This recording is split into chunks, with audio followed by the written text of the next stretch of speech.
Welcome to Growing Belleville Through Community Chats, a podcast presented by the Greater Belleville Chamber of Commerce to help highlight, promote, and enlighten people, businesses, and community events in the Greater Belleville area. Here are your hosts, Stephen Sedlak and Eric Huber. Good morning, everybody. Welcome back to another edition of Growing Belleville Through Community Chats presented by the Belleville Chamber of Commerce. I am your co-host, Stephen Sedlak, along with Eric Huber. Good morning, Eric. How are you? Good morning, Stephen. I'm wonderful. How are you? Doing well, man. And nice warm weather for another day or so. Yes, 62 and then ice tomorrow. Just normal Midwest weather right now. There's a light at the end of the tunnel. We're about 3 weeks away from daylight saving time, so I'm okay with it. We have our guest today, Brett Baltz from Egyptian Workplace Partners. Brett, how are you? Doing great. Well, Brett, why don't you just kind of give a little background of yourself so anybody that's not familiar with you kind of knows a little bit more about you. Yeah, so I'm the president of Egyptian Workspace Partners. I've been at Egyptian for about 12 years now. Egyptian is a company downtown Belleville that's been downtown Belleville for about 140 years. My grandfather purchased Egyptian in 1965 from the second family that owned Egyptian, and I'm actually the third generation of the third family. So pretty honored to have this role and position in the community. And a little background about me, I am a CPA by training and we have done a lot of reorganizing here at Egyptian just to make ourselves more competitive over the last 10 or 12 years since I've been here with all the changes that have happened with internet, Amazon, big box stores, and all that fun stuff. Yeah, I feel like, Eric, we're kind of talking about this. I feel like not only just Amazon and all that stuff, but COVID as well, too, probably had a big effect or a big way for you to have to kind of shift how you guys handle things. Yeah, right when it hit, there was a lot of discussions that the office, was never coming back, that the future of the office was doomed. We only sell, B2B supplies, furniture, and technology. And so, it kind of set our whole industry into panic mode, honestly, for the last 2 years. And I think a lot of what we're seeing is the role of the office is definitely here to stay. But yeah, the last 24 months almost now has definitely been a roller coaster ride. In my world. And I agree with you. I think there is something about an office space, the collaboration, people just like to interact. Majority of people do, right? They want to be around people and interact. I'm not one that can work from home. It's like cabin fever by like 10 in the morning. I just can't do it. So I think, like you said at the beginning, people thought, oh, this is going to be great. We're going to cut down on office space, all that stuff. Well, and you can probably attest to this. I think now people are like, well, we need kind of maybe a little bit more office space because we have to now put in so much spacing between people and all that. Yeah, definitely the role of the office and what people are going to do. We get, data that comes out of all of our manufacturer partners, and the data is saying that people definitely are looking for some flexibility in some sort of a hybrid environment, but really this full-time working at home is not here to stay. We are seeing people going back to the office. I saw a study where right when the pandemic hit, people were, they didn't think they were ever going to go back to the office, and they loved working from home 5 days a week. And I think the one survey I had seen was like 50% of people, want to work from home 5 days a week.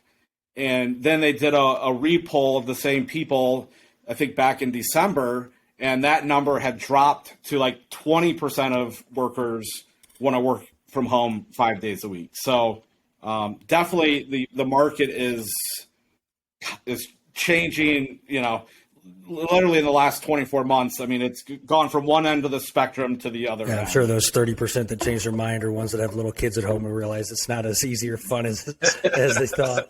Yeah, I working from home, I end up, cutting the grass or, listening to music. It's like the last thing on my mind. I can do it for, a couple hours here and there, but 8 hours a day for me is pretty tough. I agree. Well, I think, Brett, I think you did, kind of a presentation at the Chamber Luncheon over Zoom or whatnot. You kind of mentioned it, like when you work from home, I think you mentioned how people almost feel like they work more or even work longer days because, you are tied to your office. You're at home. You feel like you can do that extra little bit, the kid, the wife, the husband is right next door in the other room. So you almost feel like, well, I can work another, 15, 30, 45 minutes. It's crazy to hear that too. Yeah, you're all, when you're working from home, you're always working from home, whether it's 8 o'clock at night or 5 in the morning. It's, there's something to be said when you leave the office, other than you're tethered with your cell phone. But, when you have a fully operational office at your house, it definitely cuts into that work-life balance, Huber, as you were mentioning, for sure. How have you guys seen, I guess, in regards to your customer base, right? How do you see, and like you said that you had the presentation through the chamber and all this stuff, but how do you guys see the future of the office space and how it's changed in the last, let's just say 24 months, not just, going from working from home to back to the office, but the workspace, I guess. Yeah. Yeah, so when you look at really like office spaces pre-pandemic, a good office design was measured in, density, how many people can you get into a small space, very open concept type of spaces. So, you might have a cubicle. I mean, the trend the last 20 years has been declining number of private offices, really open office, low panel systems, really kind of create this more collaborative type of environment. But I think what we're seeing and where this is headed, in our opinion, is really we don't think that people are going to be back in the office 5 days a week. The data does not suggest that. The data is suggesting that there is some component of flexibility that is more important than ever. So, what the survey I was talking about, I had seen where, I think half of the workers they polled wanted to work from the office at least 3 days a week. So, that's 40% of the time that they'll be working not from the office. And I think there's a ton of discussion happening right now in terms of, what role does the office play, in this post-pandemic world? And, things like huddle rooms and video conferencing and lounge seating. We're seeing panel systems where the panels used to be extremely low going up. We're seeing the need for privacy in the office. So the need for privacy is increased dramatically over the last 24 months. So everybody that's working on a new office design right now is really concerned with how are they providing a flexible enough layout for their workers that they can have, an open office concept, but then also providing these kind of different ecosystems of privacy where they might not sit in a private office all day, but then they have other spaces within their office that they can go into and get 100% privacy, 50% privacy. We're seeing things like I mentioned, huddle rooms, and really the newest one that has been talked about for a long time that's really actually happening now is kind of this residential merge with commercial. So we're doing a lot of just like sofas and soft seating chairs with a coffee table in the middle. It doesn't have to be this big formal conference room where people kind of come together to collaborate. And so definitely the trends are changing from what people used to expect. So what you're saying is basically that, the old corporate-y feel of, like you said, cubicles, people just jammed in together, just kind of a real not great atmosphere, I guess, if you will. Mentality's probably gone, and it's more of the collaborative, creative kind of feel to it. Yeah, I mean, that's exactly what's happening. And now, not only are a lot of business owners, struggling with how do they adapt in the post-COVID world, but the great resignation that's affected so many of our organizations. So now everybody is fighting for, the little bit of the top talent that's out there, and using your workspace has really become a really important tool in terms of how you are going to attract and recruit that talent that you need that can help grow your organization. It's no more, very boring offices are dead. It's actually the exact opposite. What we're seeing is the more creative offices, the more highly designed spaces are what people are desiring. Brett, are you getting that feeling from the business owners? Are you having that conversation when you're out there, like you said, with kind of the people looking for work? Are they feeling like the people want that casual atmosphere, the flexibility, the work from home, back and forth, like you said, not sitting in a 4x4 cubicle staring at a screen for 8 hours? Are you seeing that more? It's really all over the board. I've had this conversation probably 100 times in the last 24 months. And it really kind of comes down to the type of business and the type of role that people are in. I've had, certain generations that are still in the workplace really are I don't want to say they're fighting it, but they really don't think that this is here to stay, a hybrid type of situation. So it really kind of, it's all over the board in terms of what people are thinking. Yeah. Well, and I think we've discussed this topic. We can only beat a horse so much here, right? So I think we've covered this pretty well. I kind of want to do a quick shift, though, more towards Egyptian right now, just because I think you guys are such a staple to this community and such an important part to this community. Especially being downtown as long as you guys have, which I commend you guys on. You guys have seen businesses come and go. You've seen hospitals come and go. What is it that you can attribute your guys' success and longevity to? Oh, I wish I knew the answer. I think at the foundation of what we do here, it's all about community and all about helping customers. And, our business has evolved many times over the last 140 years. In the 1960s, we were like one of the largest typewriter resellers in the state of Illinois. And obviously we've had to adapt that, nobody's buying typewriters anymore. I still have a couple here at my office if you're still looking for any. We get a couple calls a week. Somebody needs some parts or something to some old typewriters, but we just continue to adapt. Office furniture, which makes up about 45% of our sales. 30 years ago, that number was zero. We bought a tech company, right? About 30 days before COVID hit, so the timing was not good. But the majority of our business over the last 75 years has been business products, and so pens, and we used to sell ink. Little kids in school used to have like little ink wells on their desk where they dip their pen in, and they use that because the ballpoint pen had not been invented. And so we just continued to adapt. And like I mentioned, we bought that tech company, and so we kind of see where a lot of the commodity type of office supplies are going down, and that paperless office is finally here. We've been talking about it for since I've been born, at least 30 years, about, what the future of a paperless world means.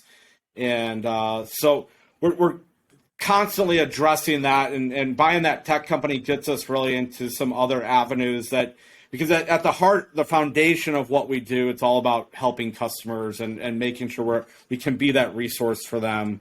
So just adding all these new product lines that we traditionally have never. You just had me have a flashback to the office when you said a paperless world. that tech, so the tech side of it that you guys purchased, which, right, you said the timing probably wasn't perfect, but that was also a time that people were using technology more than ever.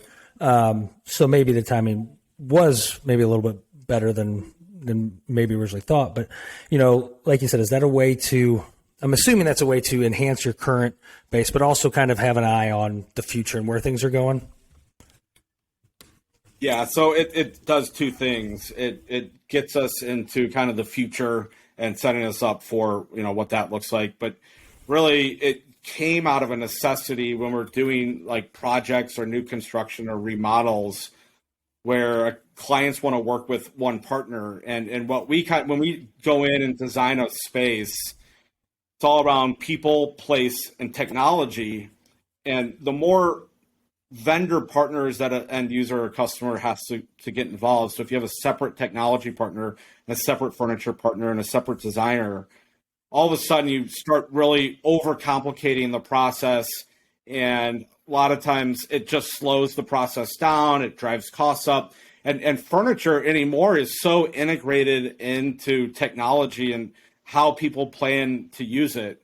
And so, we're seeing people with 2, 3, 4 monitors, and that has a dramatic effect on how an office gets laid out, the type of furniture, huddle rooms, conference rooms, making sure that, the technology that you're planning in that space is going to work correctly with the furniture. So really, you're exactly right. It kind of came out of wanting it to make it easier on customers when they have these projects, and then, just kind of seeing the commodities type office paper and folders and stuff like that kind of decrease. So it kind of helps fix a couple different things that we see as potential threats, I would say, over the next 10 years or so. How's that fit been with that purchase? I mean, I guess most people would think, all right, business kind of supplies, furniture, layout, and a tech company may not be going hand in hand, which I guess you kind of described it, but how has that fit been with trying to earn business? Well, I would say it's off to a little slow start. There was a lot of projects we had going got placed on hold. But 2022, a lot of the projects that we have been chasing, I would say, for the last few years, they're loving it because they can come in here, they can see how it all interacts. And so we've got more stuff going this year than we ever have in terms of not only being a furniture partner, but a technology partner all at the same time. Because when you're a business owner and you're trying to build a new, facility, and you've got all these decisions to make, they can come to our showroom and see like how the importance of making these decisions all in one meeting or one environment really helps. And we, it's gaining traction, I would say. Good. So does your showroom then integrate the technology aspect to it? Yeah. So right when COVID hit, we kind of saw the writing on the wall that a lot of the projects that we had moving had been put on hold or paused or what have you. So we actually took that as an opportunity to rip the showroom apart. So we have 3 or 4 buildings down here at our showroom on Main Street, and we ripped the whole place apart. We ripped the ceilings out. We did all the electrical. This place was a mess for about 5 months, but a lot of the folks were kind of working from home, and our theory was the timing couldn't have been any better to kind of remodel. And so when we put the place back together, we definitely incorporated all these best practices around integrated technology and huddle rooms and showcasing, how all these different things can fit together. And so, yeah, we do have all the integrated tech here in our showroom, and it's I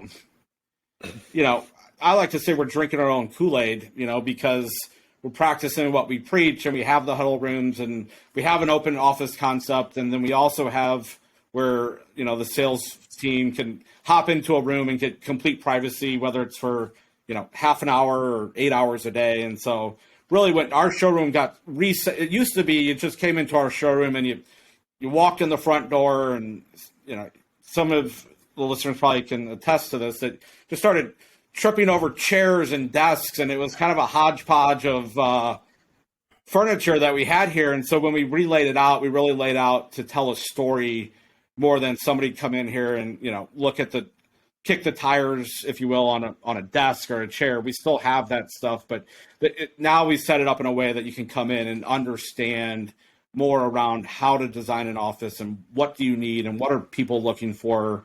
So it really, we had a very strong design intent when we redid the showroom to make sure that it wasn't just a bunch of furniture on display, and it was really, had the story behind it, because it's very easy to walk through here and go, it looks like a bunch of desks and chairs, which at some level it is, but it's, if you stop and we have this whole story that we tell when we take people through and educating them around why we did certain things.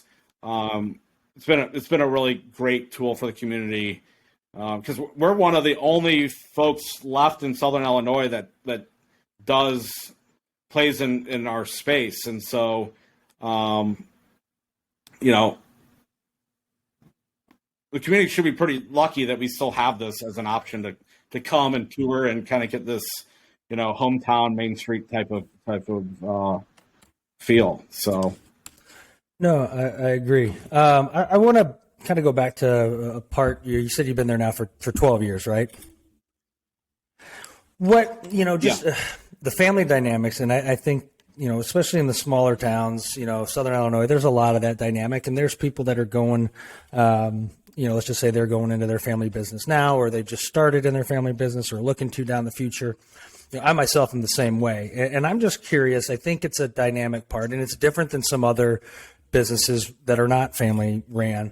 But, I guess over those 12 years, what have you seen, from your day one to now? What kind of things have you guys done, adjusted, changed beyond the COVID aspect? Yeah. Working with family is great on some levels. Working with family is horrible on other levels, as I'm sure you can attest. Why do you think I live 30 minutes away from my parents? Right now it's my dad and my aunt are still involved in the company. It's great because I have, two business partners. I've bought both of them out, but, I still consider them, advisors and business partners.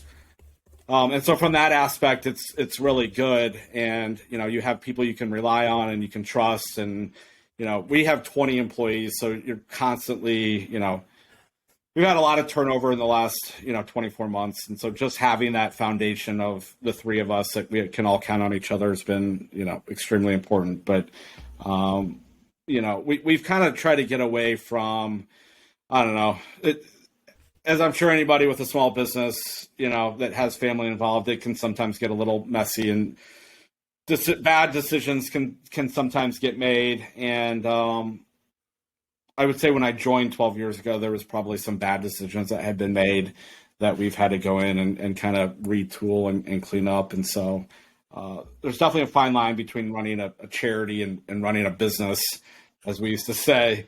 So, I don't know. It's great. I love working with family. We have a ton of fun. So, well,